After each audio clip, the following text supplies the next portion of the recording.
But today, that's not what we are talking about. We are not talking about lighting 101 today. We are really getting into that intermediate and advanced way of thinking about light. All right. So, this is going to be a little bit more than maybe what you have heard so far, or maybe you're already doing this. So, that's a yay, yay.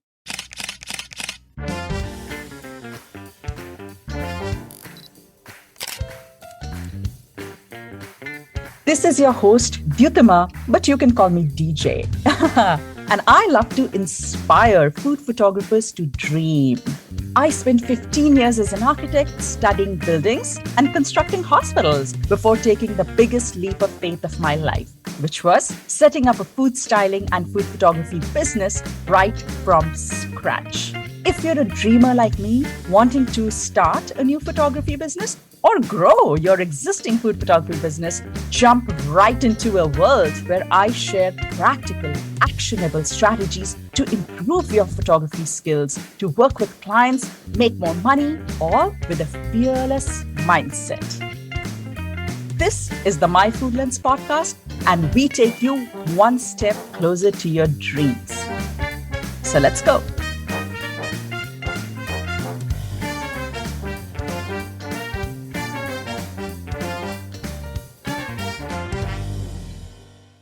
How many times have you heard that light is everything in food photography? In fact, how many times have you heard me say that we don't need great composition in our food photos, but we always need great lighting in our food photos? There is so much fuss about light in food photography because it is worth the fuss. I mean, it is light that brings out the texture of food, which is an absolute essential in creating drool-worthy food photos. I mean, that's the reason why we take food photos in the first place, to make someone drool, right? But light also creates mood, and mood transports a viewer into a frame, which is the power of a powerful photo. So anyway, you don't need me to sit here and tell you all about why there is so much fuss about light and the crazy emphasis and the crazy importance of light in food photography. You already know that it is a non-negotiable in the work that we create. Now, whether it's natural light, whether it's artificial light, whether we work with soft light or harsh light, once we have a solid grip on technique, it applies to anything and everything that we create. You know that as well, right? So, what are some of the key considerations really that can skyrocket the way we work with light? That's what we're going to talk about today. In fact, how can we double the power of our photos by working with light in a very intentional way? That's what we're going to talk about today also. All right. So, it's one thing. It's one thing to look at the direction of light and to create something balanced. So you set up your composition and you've set up your direction of light and you take a photo and it looks great. But today, that's not what we are talking about. We are not talking about lighting 101 today. We are really getting into that intermediate and advanced way of thinking about light. All right. So this is going to be a little bit more than maybe what you have heard so far, or maybe you're already doing this. So that's a yay, yay. All right. So come, imagine this with me. Let's imagine that you are ready to take a photo. Okay. Once you have your composition set up, you know which direction of light you're using, you know what mood you are creating. All right. And you then begin to get granular with what you are creating. Okay. That's when this next step of lighting 101 comes into play. So let's talk about what are these tips that I want to share with you today. The number one game changer for me, which is the next level of that lighting 101, is creating shadows and highlights in the right places. Now, you might say, DJ, I already do that. What are we talking? What's new here? Well, then I will say, think carefully. Do you? Do you really create shadows and highlights in the right places? I mean, how do you decide where your shadows should fall? And how do you decide where your highlights should fall? All right. So we are going to talk about this a little bit in detail right now. It's not about creating shadows and highlights. What we are really talking about right now is creating shadows and highlights in the right places. Now, that is next level.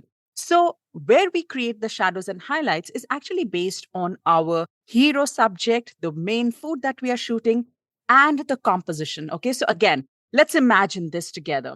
Let's say you are shooting a vanilla cupcake. Imagine a vanilla cupcake. It has buttercream frosting on top and it has a raspberry on top as garnish. Okay, so when you have that sort of a cupcake, how do you decide where the shadows and highlights should be or where you want them to be? Okay, now remember that both shadows and highlights, they bring out the texture of food. And if we don't have shadows, our food looks flat. It looks unappetizing because a lot of the deliciousness is conveyed through texture, right? And again, if we don't have enough highlights, then you've kind of like lost this opportunity to bring out any shine, any gloss, anything that makes you do slurp, right? So, that drool worthy factor, highlights play a very, very important role in that. So, again, going back to the cupcake, clean your drool if you're drooling like me. I want a cupcake right now. Do you? Okay. So, let's go back to our cupcake composition now. When light falls on that cupcake, what do we want? What do we want the light to do to make that cupcake really, really become next level cupcake photo, right? When the light falls on it, we want the light to show the rounded side of the cupcake and the buttery texture of the cake. We want the light to hit that buttercream in a way that the edges of the buttercream, they have highlights, all right? So they're just glowing, but also there is enough shadows inside the buttercream layers. Imagine a swirl, all right? Imagine a swirl, and there are shadows that are falling. So you can really see that soft swirl of the cream. It's the texture. Now imagine if there are no shadows. What will happen? The cream will just look flat white, right? That's not what we want. Now let's think about the berry. What do we want on the berry? Same thing. We want amazing highlights. We want spectacular highlights on the berry because you know what? Fruits like blackberries, fruits like a pomegranate, like raspberries, like strawberries, they have this very beautiful seeded texture, all right? And what happens is that this texture is actually, it traps light between the little sections of the skin and the seeds. So when light falls on such subjects, it creates both highlights and shadows alongside with it because it has these little interruptions of the seed. All right. And so it makes the photo look really dynamic and it makes it look like truly eye catching 3D. So, again, without getting confused, all I need you to take away from this is that every food has a certain texture and we want to showcase that. Here, every food has that side that looks best with some highlights on it. And it has another side that looks best with a little shadow to it to showcase the texture. So whether it's a vanilla cupcake or it's a curry or it's a bowl of fruits or it is a smoothie, think about texture and think about what is that side that we want to play around with. All right. Every time you put food out to shoot, just take a minute. Just take a minute to observe where the light should be hitting to make it look like $1,000,000. Like I said before, this is not lighting 101. This is where you are in complete control and you take lighting decisions very, very intentionally. It's all about the details. It's all about, really, really manipulating the light to create the shadows and highlights that take your photo to the next level. So when you place your food in the composition, just stop and pause for a minute. Be extremely intentional about what you want to create from that light. Where is the highlight you're looking for? Where is the shadow? And then work around that. Move your light or move your composition if you're working with natural light. And don't just allow the highlights and the shadows to just fall naturally. But that's not what we are looking for. We are creators and we don't just create a composition, we also create our light and we want our light to do exactly what we want from it. All right. So we are looking to create those shadows and highlights exactly where we want them to occur. So this should be an absolute first step for you to take your lighting to the next level.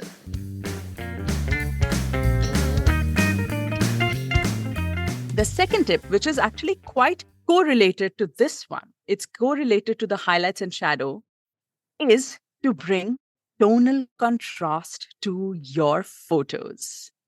Now, contrast is conveyed in a photo in different ways, all right? So it can be either through light or through color. So color contrast is one thing, and I'm sure you've heard this term, color contrast, right? But what I'm talking about right now is the light contrast or the lighting contrast, which is also called tonal contrast. And I'm sure that you have seen that in Lightroom, the editing application Lightroom. So let's talk about tonal contrast. In fact, before that, tell me, what is contrast? So, in a very simple way, how can we define contrast? For me, the difference between two things is contrast. So, the difference in two colors or more colors is color contrast. Super duper straightforward. So, what is tonal contrast? Tonal contrast is the separation of tones, it's the difference between tones. And what are tones? Tones in light are your shadows, your blacks, your highlights, and whites. Okay, now, if you're doing anything else, I really need you to give me your full attention because we're going to get a little bit more granular about this. I'm going to talk about something that's a bit more technical, and having your full attention would be most appreciated so that you can get the most out of this. All right, so we are going to talk about the histogram. Why am I bringing up the histogram? Because I just mentioned shadows, blacks, highlights, and whites. So when you look at the histogram of a photo, you can look at a histogram even in Lightroom while you're editing or any of your editing applications. The histogram is always there. You can also look at the histogram of a photo in your camera. It's part of the display, all right? So when you look at a histogram, you'll see there are darks and shadows on the left of the graph, and you'll see whites and highlights, which are towards the right of the graph. Now, what does tonal contrast mean? Like creating tonal contrast is actually means that you have enough separation between your blacks and your whites in a photo. There is clear distinction and there is enough of both of them in a photo, all right? So stay with me, stay with me. We're going to get this very, very clear. So just for a moment, imagine one more thing with me, okay? Just for a moment, let's do this together. All right, so imagine you have a ball of Play-Doh in your hands. So you have a round ball of Play-Doh, and what you do is you start rolling it out to make it a little long, somewhat like a hot dog. Okay, so it's long. Now what do you have? You have like a little log of Play-Doh. And what do? You take the two ends of the log and you start pulling them apart. When you pull the two sides, what happens? The center part begins to get thin, right? And the two ends begin to get fatter, and it almost starts looking like a suspended bridge, right? Imagine a suspended bridge, which is higher on the ends and lower in the center, somewhat like a U shape, somewhat, all right? Somewhat like a U shape. So are you with me? So imagine that stretching, that act of stretching something out onto the two sides and having that kind of a U shape develop. Are you with me? That separation, my friend, that separation is what tonal contrast means. All right. So the left of the Play-Doh are your darks and your shadows, and the right of your Play-Doh is your whites and your highlights. And when you pull them to each side, their separate left side and right side, you create a separation in the center, which means you're adding more shadows to your photos, which means you're adding more blacks and shadows to your photos, which means you're making the left side a bit heavier. And then you're also adding more highlights and whites to your photo, which means you are making your right side heavier. And as this stretches out, the ends become bigger and the center gets thinner. All right. So it kind of resembles the shape of a bridge. So for this, you really need to visualize it. If you're very familiar with how histograms look, then I'm sure you're with me right now. But in case you're not, just open your editing application and you'll have the histogram appear on it. And just try to increase the tonal contrast slider in Lightroom or something, and then watch how the histogram changes. That's exactly what happens when you play with tonal contrast. You are creating the separation between the tones, all right? having a certain level of tonal contrast in your photos makes it way more impactful. This is next level stuff, all right? It basically enhances the colors, it enhances the textures, and the lighting looks very, very pro.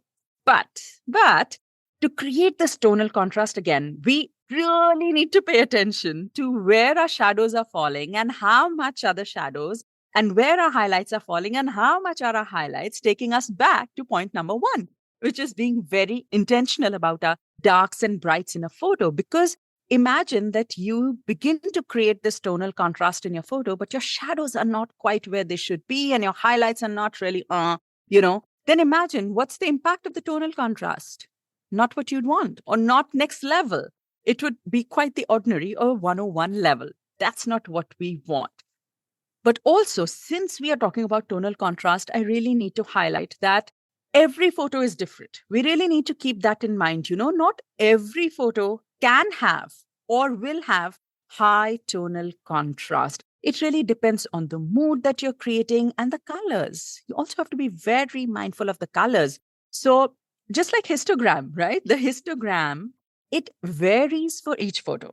The tonal contrast for each photo will also be different. All right. So sometimes if you're only shooting with blacks, or maybe you have a totally white or a monochrome composition, or you have very soft shadows, then they can have low tonal contrast. What I mean is that it's not a one size fits all solution. And many times, high tonal contrast can make a photo look a bit fake.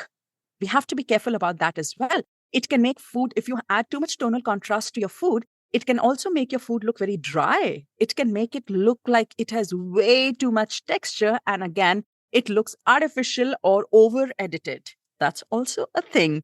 And so we must be very careful about how much tonal contrast really looks realistic in our photos. And it's really enhancing versus making our photo look fake. Okay.